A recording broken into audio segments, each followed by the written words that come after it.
Hi friends, मैं हूं विवेक कुमार पांडे और ये जो सीरीज चल रहा है डेटा स्ट्रक्चर का सीरीज चल रहा है। और इस वीडियो में हम लोग बात करेंगे कि डेटा स्ट्रक्चर क्या है।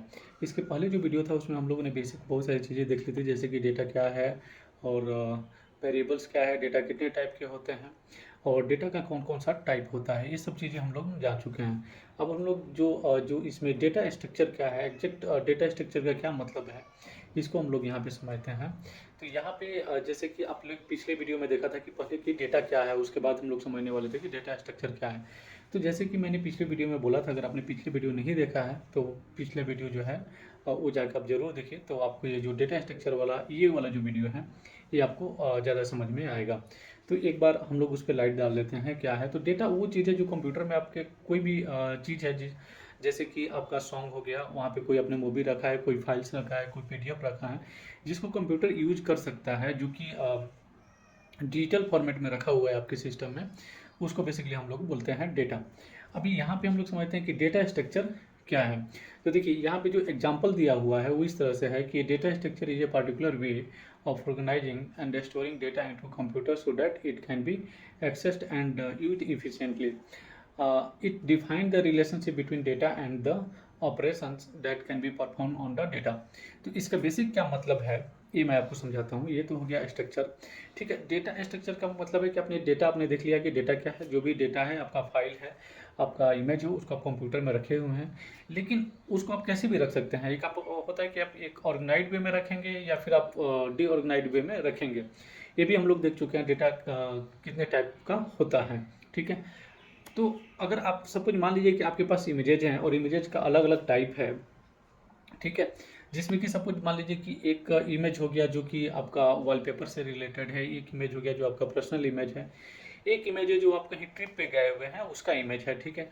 इन सारे को आपने एक ऑर्गेनाइज्ड वे में रखा है, एक ड्राइव बनाया और ड्राइव के अंदर डिफरेंट डिफरेंट डायरेक्टरी बना दिए हैं, ठीक है।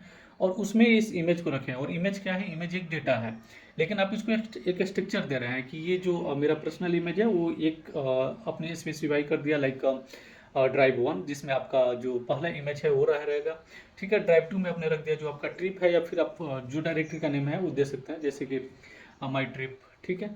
इस टाइप का आपने एक डायरेक्टरी बना दिया, वॉलपेपर्स नाम का एक डायरेक्टरी बना दिया। तो ये जो आप किए अपने यहाँ पे अलग अलग डायरेक्टरी यहाँ पे क्रिएट किया, यही जो है वो डेटा स्ट्रक्चर है, क्योंकि इमेज आपका डेटा है और इसको आप एक स्ट्रक्चर दे रहे हैं। अभी इन फ्यूचर आपको कभी भी ज़रूरत होगा वॉलपेपर चेंज करने का, तो आपको पता है कि वॉलपेपर वाला जो है वो मुझे कहाँ मिलेगा, ठीक है। आप उस डायरेक्टरी में जाएंगे जो आपका वॉलपेपर वाला डायरेक्टरी है, वहाँ से जो भी इमेज आपको चाहिए उसको आप इजीली आप वहाँ पे मेंटेन कर सकते हैं। लेकिन अगर सोचिए कि अगर ये सारी इमेज आपका एक ही ड्राइव में हो, तो आपको ये फाइंड करना कि पहले तो मुझे ये फाइंड करना होगा कि वॉलपेपर के लिए कौन कौन सा इमेज है यहाँ पे, उसके बाद उसको आप जाके वहाँ पे सेट करिएगा। ये थोड़ा सा टफ टास्क हो जाएगा। लेकिन अगर आप इसको एक स्ट्रक्चर दिए हुए हैं कि एक डायरेक्टरी आपने अलग क्रिएट कर दिया जिसमें केवल अपने वॉलपेपर का जो इमेज है उसी को रखा हुआ है, तो फिर ये आपके लिए आसान होगा। आपको पता है कि मुझे वॉलपेपर वाले डायरेक्टरी में जाना है, वहाँ से इमेज को चूज करना है, उसको जो बैकग्राउंड है डेस्कटॉप का उसके ऊपर मैं सेट कर दूंगा, तो मेरा इमेज जो मेरा डेस्कटॉप का वॉलपेपर है वो चेंज हो जाएगा।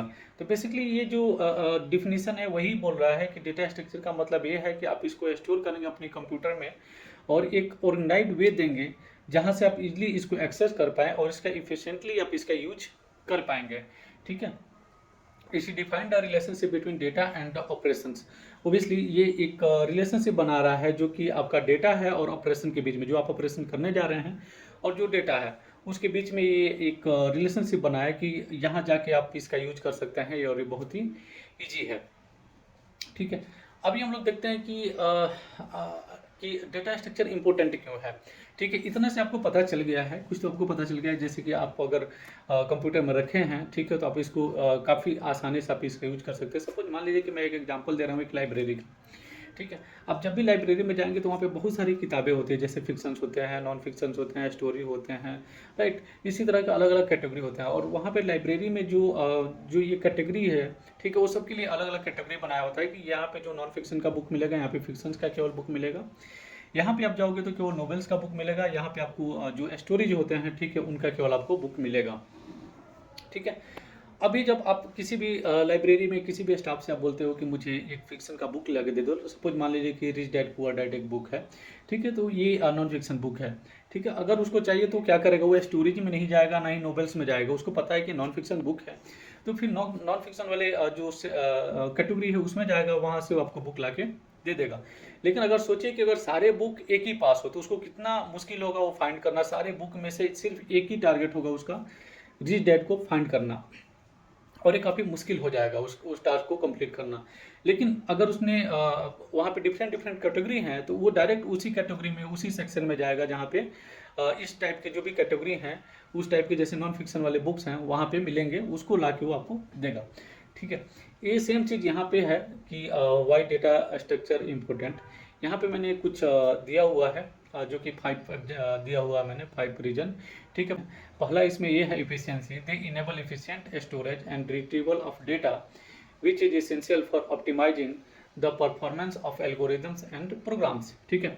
ओबियसली ये एक जैसे कि आप डेटा को स्टोरेज में रखे हुए हैं, स्टोरेज मान लीजिए लाइब्रेरी हो गया, आपका कंप्यूटर हो गया, ये सारे क्या है, एक स्टोरेज है। कंप्यूटर में एक आपका जो हार्ड डिस्क है वो एक स्टोरेज है, वहाँ पे अपने डेटा को सेव किया है। तो अगर आपका यहाँ पे अपने डेटा को डाल दिया है एक ऑर्गेनाइज्ड वे में, और उसके बाद आप उसको रिट्रीव कर रहे हैं, तो जो प्रोग्राम है और का जो परफॉर्मेंस है वो काफ़ी फास्ट होगा, राइट।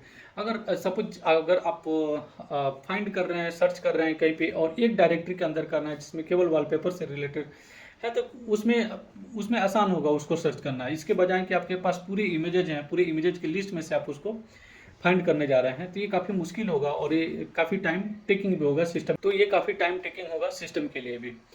अब उसी तरह से जो इसमें अगला है वो है कि ऑर्गेनाइजेशन। ठीक है। यहाँ पे है data structure provides a structured way to organise and manage data, make it easier to understand and work with the large amount of information. Obviously अगर आपने एक ऑर्गेनाइज वे में डेटा को रखा हुआ है, अब चाहे कितना भी लार्ज डेटा है, सपोज मान लीजिए कि आपके पास बहुत सारी इमेजेज हैं, तो इमेजेज में अगर वॉलपेपर के लिए बात कर रहे थे हम लोग, तो वॉलपेपर को देखें तो वॉलपेपर में भी अलग अलग टाइप के इमेज हो सकते हैं, राइट। अलग अलग टाइप के वॉलपेपर हो सकते हैं। एक वॉलपेपर हो सकता है कि जो कि काफ़ी नॉइजी होगा, जिसमें काफ़ी लाइक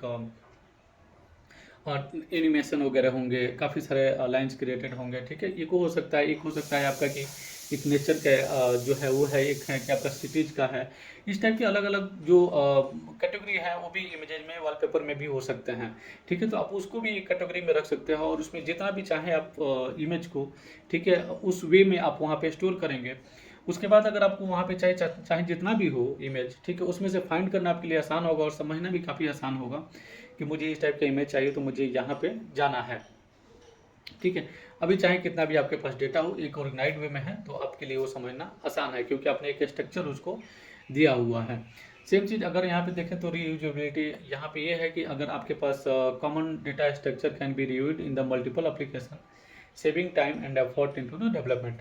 अभी जैसे सेम है कि अगर आपने एक सपोज मान लीजिए कि थोड़ा सा और इसको हम लोग बड़ा करते हैं। सपोज मान लीजिए आपके पास एक सर्वर है, ठीक है, उस सर्वर से आपने दो डेटाबेस, अपने सर्वर पे एक डेटाबेस को रखा है और दो एप्लीकेशन को आप गेट कर रहे हैं। एक एप्लीकेशन में सपोज मान लीजिए कि आप स्टूडेंट का रिकॉर्ड रख रहे हैं, ठीक है, और दूसरी जो टेबल है उसमें आपने रखा है टीचर्स का। ठीक है। अभी एक जो एप्लीकेशन आपके पास दो एप्लीकेशन है और दोनों एप्लीकेशन एक ही सर्वर के डेटाबेस को टारगेट कर रहा है, और एक ही सर्वर में आपने दो टेबल बना के रखा है, एक स्टूडेंट के लिए बनाया है और दूसरा एक यूजर के लिए बनाया है। दोनों का अलग अलग आपने एप्लीकेशन बना दिया, एक यूजर के लिए एप्लीकेशन हो गया और एक टीचर के लिए एप्लीकेशन हो गया। ठीक है।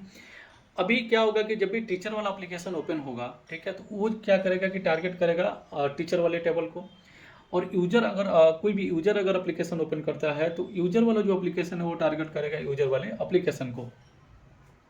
तो इससे क्या होगा कि कोड जो है वो रीयूज हो सकता है। ठीक है। लेकिन अगर सपोज मान लीजिए कि आपके पास एक ही डेटा है, ठीक है, जिसमें आपने स्टूडेंट को भी रखा है और टीचर को भी रखा है, तो फिर से आपको यहाँ पे रीयूज करना बहुत मुश्किल होगा, क्योंकि दोनों जो एप्लीकेशंस हैं, टीचर वाला और यूजर वाला, दोनों ही टारगेट कर रहे हैं सेम टेबल को, जहाँ पे यूजर का भी रिकॉर्ड है और वहाँ पे टीचर का भी रिकॉर्ड है। ठीक है। अगर मान लीजिए कि टीचर ए को अगर फेच करना है टीचर वाले में से, तो सोचिए कि वो यूजर वाले को भी चेक करेगा कि उसका नेम क्या है। ठीक है। लेकिन आपने अगर ऑर्गेनाइज्ड वे में रखा है तो वहाँ पे केवल टीचर का ही लिस्ट होगा, जो कि बहुत कम होगा। लेकिन अगर यूजर का है तो केवल वहाँ पे यूजर करेगा, फिर वो टीचर वाले में जाके उसको सर्च नहीं करेगा। ठीक है।